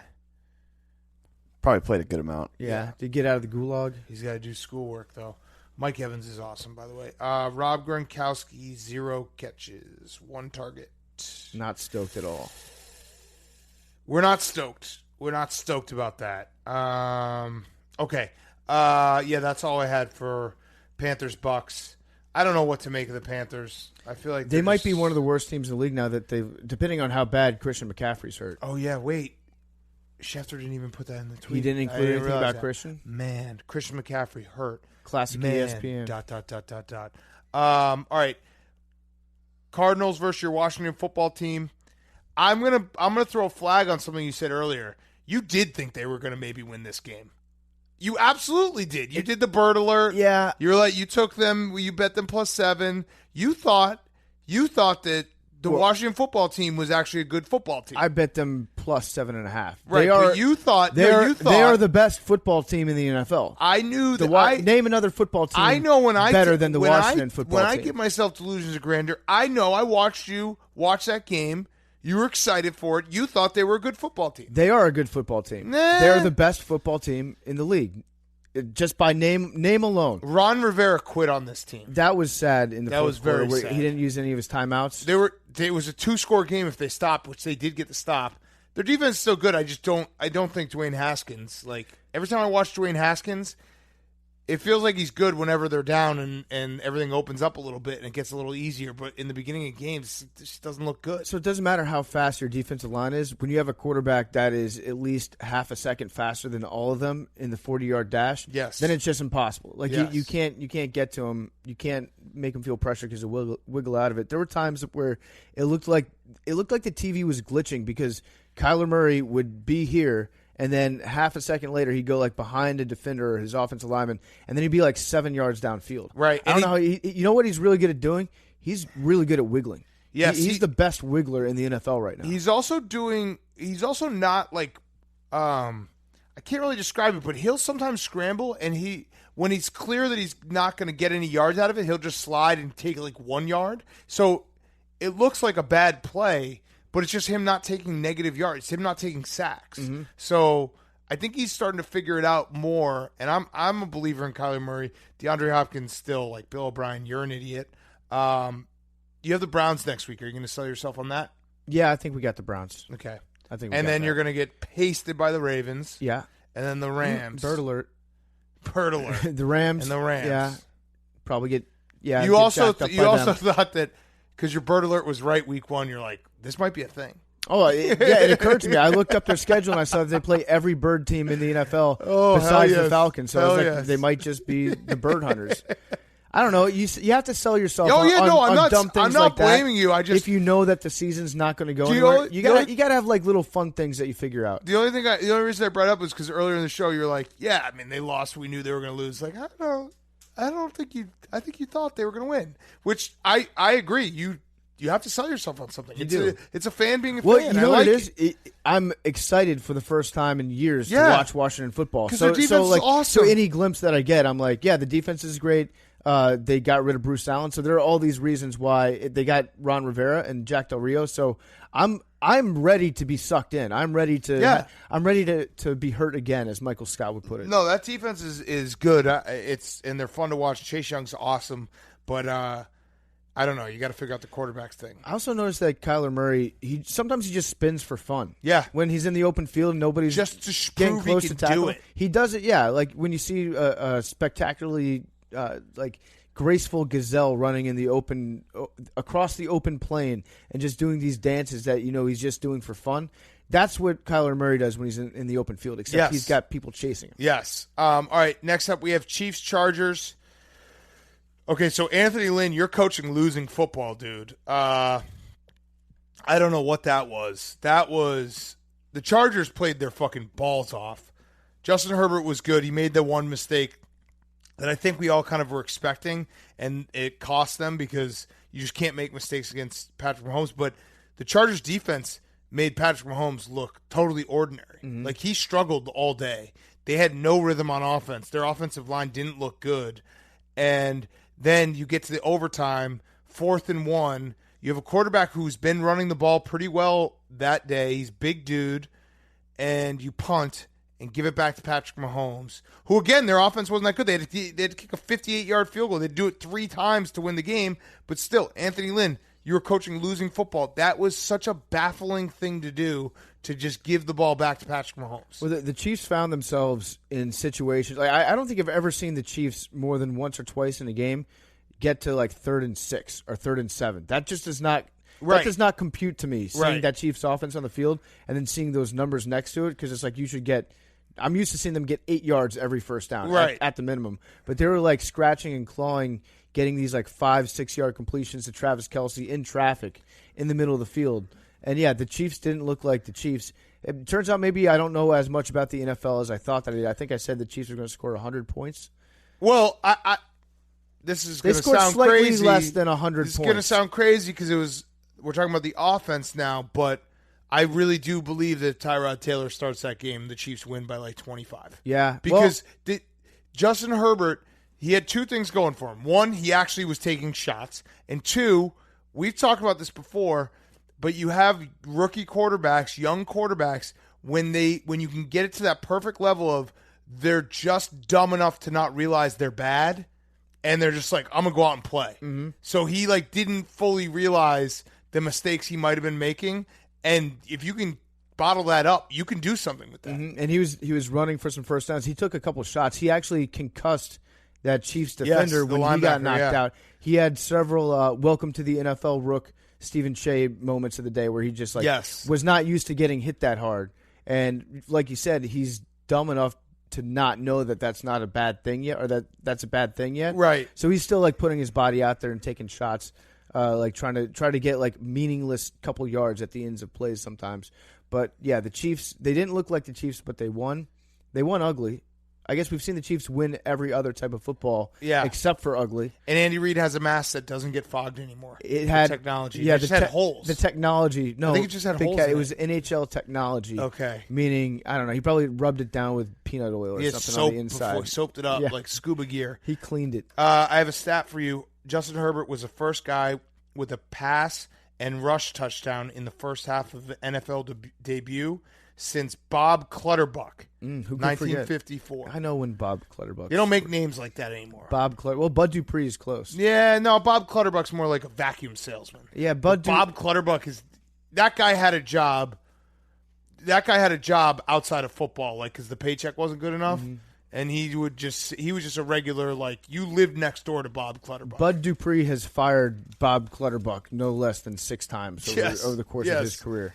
Bob Clutterbuck was just a dude who just lived I lived next to Bob Clutterbuck, starter for the Giants. Mm-hmm. Well, fortunately for the Chargers fans out there, Tyrod's coming back next week as a starter. Anthony Lynn said that after the game was over. Tyrod is our starter, even though I guess he hurt his chest in pregame warm-ups. Yeah. I don't know, it sounded kind of serious because he said that he went to the hospital, right? Oh, really? Yeah, but he said that Tyrod is going to be the starter next week, no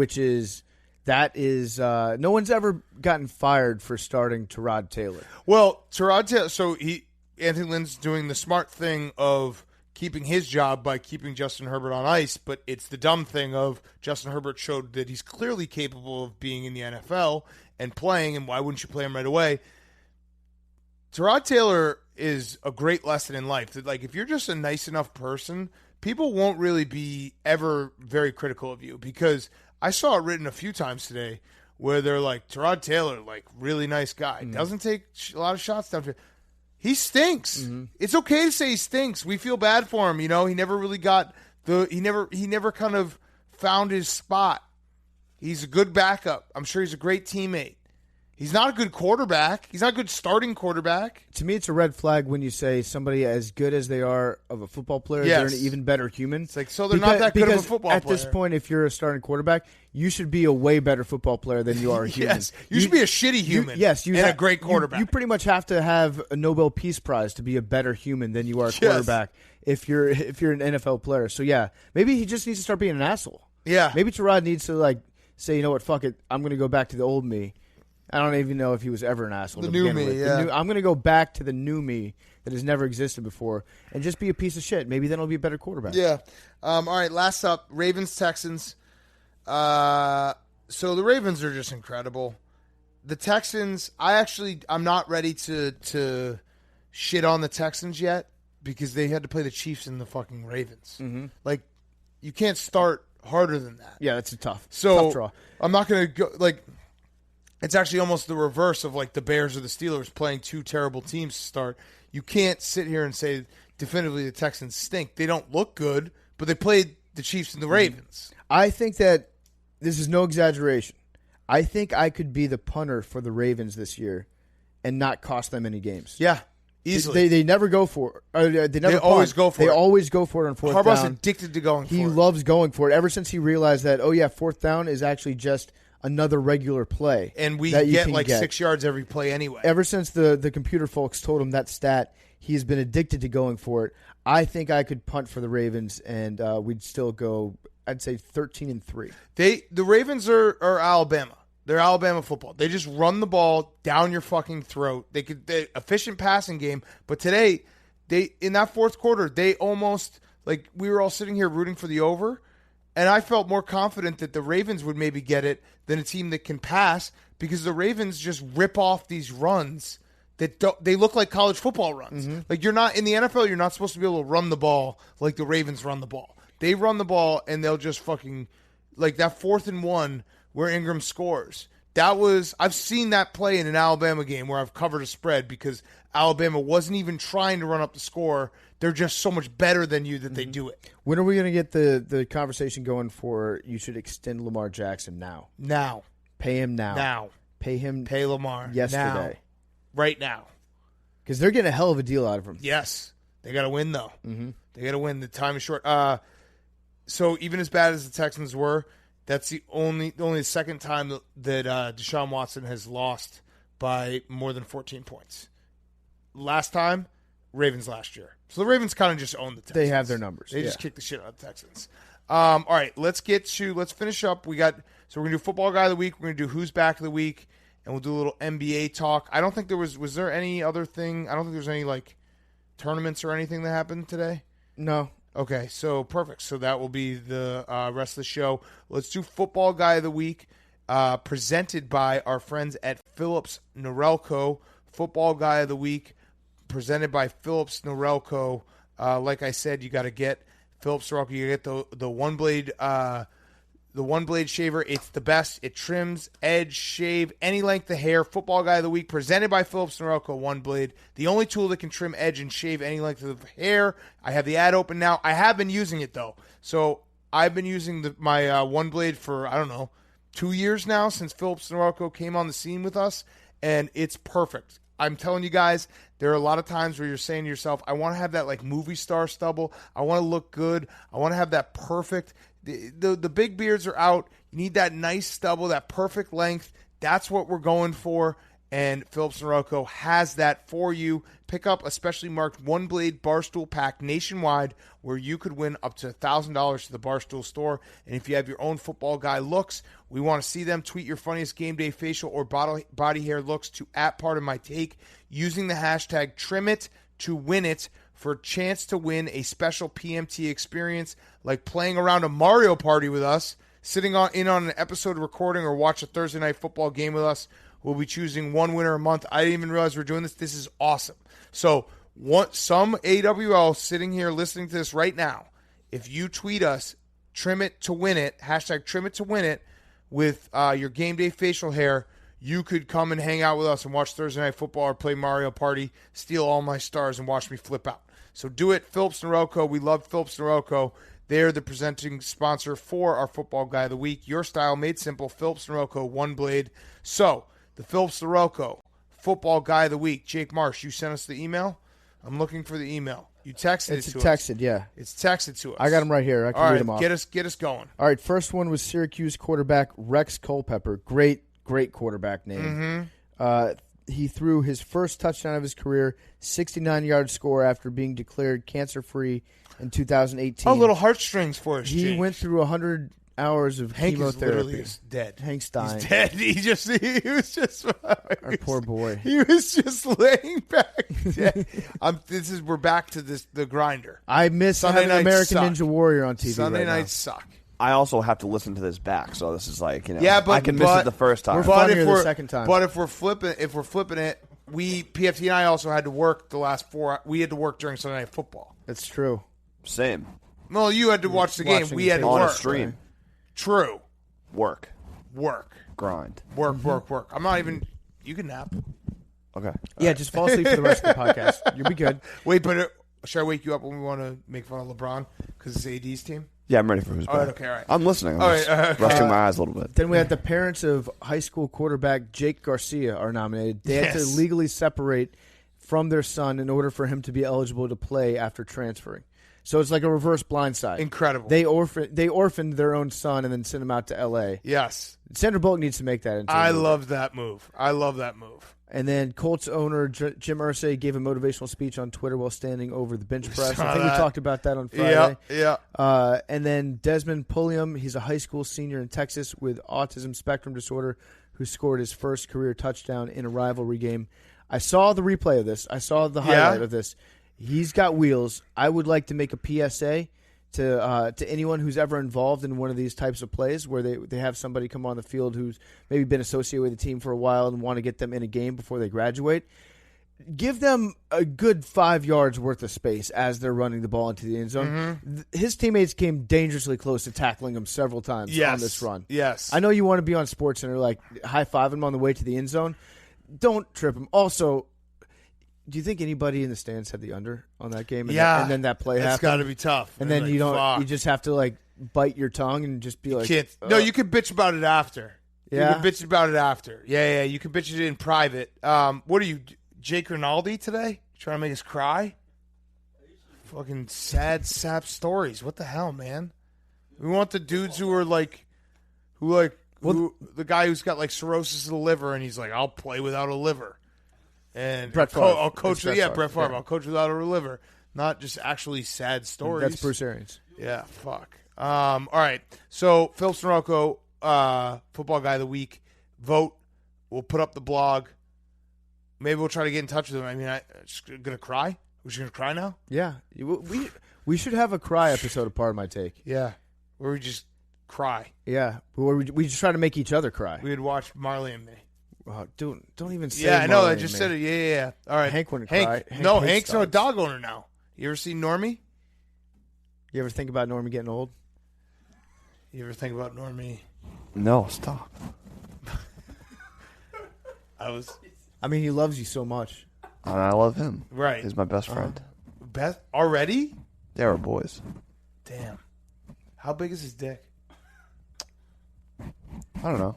You don't know. That would You actually know. be so funny if Normie, because he's a wiener dog, right? Uh-huh. But if he just had a fucking hog. He doesn't really whip it out in front of me. We got a good bro connection. Oh, really? He's really low to the ground. Rhea though, he'll just get excited and just start he going normally ham. likes the chicks? Yeah. Nice. Does it ever scrape against the ground when he's walking? No, Yeah. Sometimes after Really? he pees, like there'll be a little trail. I'll be like, damn, Norman. Oh, so he Your does dick have is like a hanging. little tripod. Well, he's so small to the ground. Quad pod? No. Quinpod. Quinpod? His Fifth leg? All right, enough about Hank's dog's dick. Who's back of the week? Hank. My who's back the week. You said we were going to do it later, but I'm just going to do it now. No, we're doing it. Yeah. This is the end of the show. We're going to end the show. Gordon Hayward Yeah. and Anthony Davis. So go on. Gordon Hayward's back. The Celtics beat the Heat. He's looking good. The Celtics are looking good. That locker room blow up, by the way, was way bigger than I thought it was. Like, I was reading some of the tweets. It seemed like they really were mad. I told you, yeah. Yeah, I said I know. it on the show. But they fought it out and they kept it in-house. Yes, as first reported by me on the show 2 days ago. Marcus Smart wedgied Brad Stevens. Yeah, I mean, He per put him on a usual, I doorknob. was trying to give you guys the facts. You guys were trying to make He jokes, hung him up. not really listening to what I was saying. But I told you all this the other day. Gave him a Okay. swirly. All for the good, all for the cause. Mm-hmm. You down for the cause? They kept it in house. Yeah, I'm down for the 18th banner, 18th ring. So wait, Gordon Hayward, he's staying in the bubble though, right? He's staying in the bubble. He's having another child. Is Yes. it a boy? Or is I don't Daddy know. still always No, happy? this one's a boy. Daddy's Okay. happy. Daddy's really Daddy's actually happy this time. Yeah, Right. for sure. I think he just realized, like, if you're in the bubble, you can play unlimited amounts of video games. Yeah. Whereas if you go home, then you have to go to the hospital with your wife and hold her hand while she gives birth. Still the It's best. a big thing. He's like, I'd just rather be on the sticks. The best was when we Gordon Hayward. I think the bubble started right as Doug's was ending, but we stream rated Gordon Hayward one night, and everyone just told him that Doc Rivers died, and then he realized that like our chat just fucks with people, and he was like, "Why would you say that? That's like so fucked up." I felt really bad. Yeah. But Dog- it was also really funny. Dog Rivers would be an excellent name for like an old bloodhound. Oh, you should have named Normie Dog Rivers. Dog Rivers. What's up, Hank? Why? He's not a choker. Oh, wow. That's my who's back. Okay. Okay, my who's back. Wait, AD. It is his team. Yeah, so I mean, I'm not going to say it, but let's just say, I've thought about some things this weekend. Yeah, no, LeBron's going to win a title. We have to get. We have to like. Get I'm on not the same saying that, page, right? but like, what's the line? What's the company line going to be? I ran some simulations. I ran a lot of simulations, and they're all kind of coming out the same way. You just thought. I I think- think the simulations is Hank thinking too long about. I Something. think being a father should be the number one job that LeBron should have right now. Yeah, so It's true. Bronny. Uh-huh. Dude, He should leave the bubbler. let's just say that was not the bubbler. That was not the first time LeBron James Jr. has smoked weed. He knew his way around the Philly. Knows what he is doing. Yes. Great caption, by the way, too. That's the thing. What was the caption? It was like we are smoking that Nuggets pack tonight, right after the Lakers beat the Nuggets. Like that, I would say something like that. Like Yeah, if we that- beat the Nuggets, yeah. and I was like smoking a celebratory blunt. It's like, yeah, we're smoking the Nuggets Yeah. pack. He's better at smoking weed than I am. Oh, and he's yeah. only, what, 17 years old? Is he? How old? Is he? I think he's 16. He's great at smoking It weed. is Like, weird. I love Bronny His James handles- Jr. his He's handles- a fucking in the face clan, smoking weed every day. Clearly, he's against his dad, much like all of us. So it's like that part might be made up. Yeah. No. No, that's right. I mean, LeBron dude, hates LeBron Hates James, his dad. just like us. yeah, he's rebelling We against all his hate dad. LeBron James, including Bronny. Yes. Bronny, open invite to come on this show whenever you want. Yeah, you know what? We should be a Bronny podcast. I We're DM'd pro with him Bronny. once, and then I was like, "Wait, I'm DMing with a 15-year-old." Yeah, it's weird. This is weird, but yeah, he. It is weird when he trends.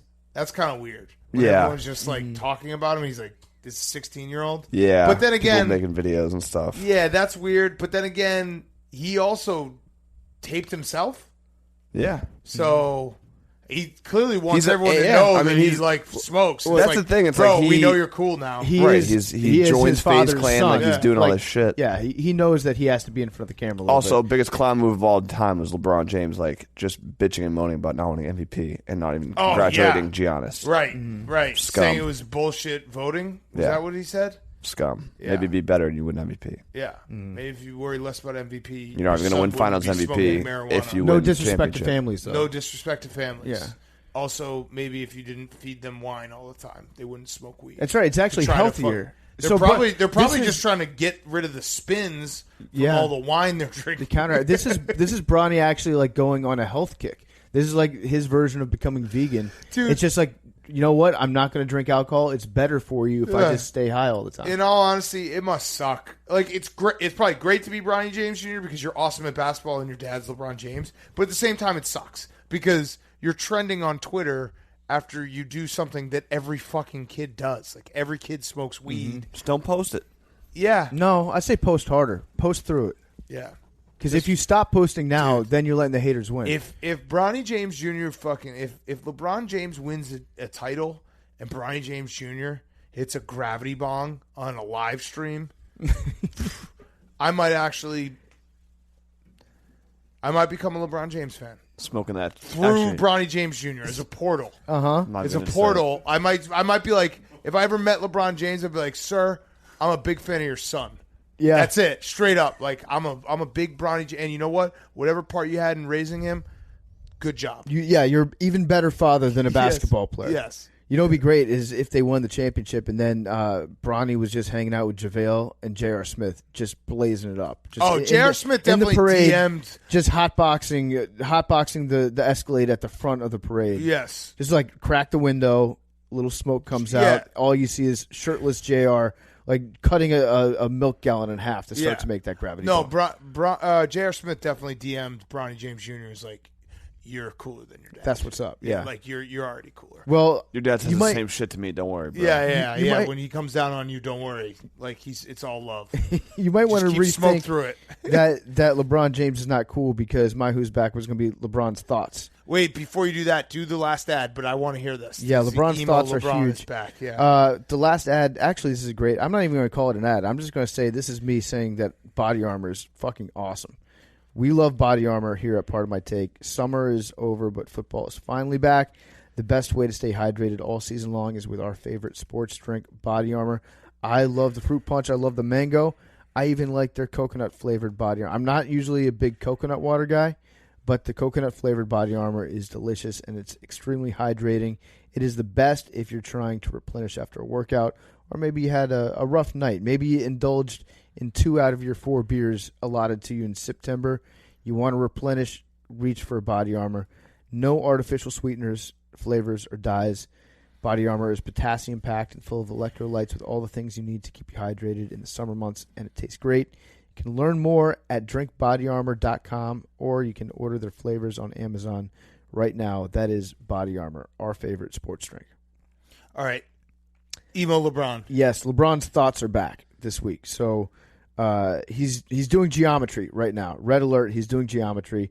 He said, exactly why I have my closed circle, because as soon as you try to expand a square, the people who you thought were in your corner are the exact opposite. So do you get that? Yes. So that's why he has a circle, because if you open it up, then no one's in your corner anymore. I thought that was about Bronny James Jr., and by opening up, he meant like having kids. Oh, I thought you meant like circle, like puff, puff, pass around the circle. Do you think LeBron didn't even understand the Bronny James Jr. thing, so he was like getting mad at the person who filmed Bronny James Jr., not realizing it was Bronny James Jr.? Yeah, somebody went behind Bronny's back and posted this video of him on his own dirty. Instagram. Snakes in the grass, man, I tell you. My thought. And then did you see the correction? No. He just responded with an asterisk saying R-A-R-E instead of... Okay. No, but the philosophy of the expanded circle into a square, that still stands, yes, right? We can all agree on that. Yes. LeBron James teaching geometry, but also imparting life lessons would be that'd be a TED Talk I would be here for. When he tweets like that, I giggle to myself endlessly. Like, where do you think he got this saying from, though? 3-time NBA champion or 14-year-old girl going through a breakup? Yeah. You decide. When you go off on a tangent, no one will co-sign for you. Dude, LeBron James, Matt, thoughts? Anyone who tweets, subtweets, like super dramatic shit like this. I mean, we said it last week with Dan Orlovsky when he was like, remember those that lied to you. I won't. Like, what? Who are you saying this to? Either just tell us who doesn't, the square that doesn't fit in the circle or whatever the fuck you're saying, LeBron, or don't. But don't leave us hanging. I always assume it's Kyrie. It's still Kyrie. Still Kyrie, yeah. I like that. Or maybe AD. Because AD it's clearly his team. Yeah, I mean, he got the shot. He did get the shot. And LeBron James passed up on his shot. Poor Nuggets. I like them. They're fun. All right, my who's back is the Chris Bear. It's all the way back. Did you guys get all the Chris Bear this weekend? Chris Bear is back. I like it to a point. I usually like this first week of the Chris Bear. This summer, it's a little bit different, though, because I spent the last 6 months inside air conditioning, you know, and that's always a treat if it's really hot outside and you re-enter air conditioning. Yeah, that feels awesome. But I've had more than my fair share of Crisp Air. That's air. Manufactured air. This is the real Crisp Air is officially back. It feels like fall. Football's humming. I think I said this like maybe the first year we did the podcast, but when you're a bigger guy, it's like a big dog getting their life back when the crisp air comes. The summer's hard. The summer like slogs for anyone who's got breasts like I do. And then that first taste of crisp air and sweatshirt weather, I feel like I could just run. I have the zoomies. I just run like crazy. And I don't actually run. I'm not saying I run. But you know what I mean. My brain could run. You feel like you could. Yeah, and I just put on a little Lumineers, feel like a poet, feel like I walked around Philly this morning. I'm going to say it. This morning was like a movie. You should start doing some emo tweets. Yeah, it was like a rom-com. I was in Judd Apatow. Yeah, you've got Taylor Swift humming in the background. Yeah, and the whole time I was just like farting and thinking about what bets I was going to make. But that's the new rom-com. Yeah, I got into a car the other day, and it had heat on, and it felt good to step into the heat. I just thought, like, it's too soon for this. Yeah. It's too soon. I love the crisp air. I hope someday, many years from now, when I die, it's just sitting outside in the crisp air. I did that this morning. When I was like a real Philly scumbag. I took a chair and I sat it right in front of the apartment. We were like in a townhouse. I just sat it on the sidewalk. I just sat in a chair on the sidewalk for an hour. Just like looking at people passing by? Yeah, all I needed was a hose to just like hose kids as they walk by. Be like, get out of here, scram. Felt great. I like the crisp air at night. Not a fan. During the day, it should be hot. At night, it should be cold. No. So that way, when we watch... You want to live in the desert. We watch Sunday Night Football. You get the steaming heads, and you get the steam coming out of the mouth when people exhale. I love that. I don't like seeing hot air at night. No, I need crisp air all the time. All right, that's our show. I think we didn't miss anything, right? That's it. That's so when you think about the big major sports going on, we got basketball. We talked a little bit of hockey. We mentioned hockey at least. Oh yeah. The stars look awesome. Mm-hmm. And Stool Streams Jenga today. We forgot to talk about that. Jenga today. That's a big sport. A bunch of people are playing. Me, you, and Jake are playing on Thursday. Rivalry week. Okay, Whoa, let's go. Rivalry week. All right, so that's our show. Love you guys. Billy, do you have any fun facts? It's cool. Thank you, Mr. Commenter. The 2020 U.S. Open is in the books, and let's just say it was a huge few days for the course. 143 of the 144 players in the field failed to shoot under par at Winged Foot, and only 29 players shot 10 over or better. Quick reminder that, quote, I root for the course, end quote, hats are available exclusively on stored@barstoolsports.com right now. Bryson DeChambeau, Hank bleeped that name out, emerged victorious to win his first ever major. However, many are questioning the validity of this win as two-time U.S. Open champion Brooks Koepka did not participate due to injury. Get well soon, Blake. That's your PMT PGA Sunday night update. We will see you all on Wednesday.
It's Pardon My Take, presented by Barstool Sports.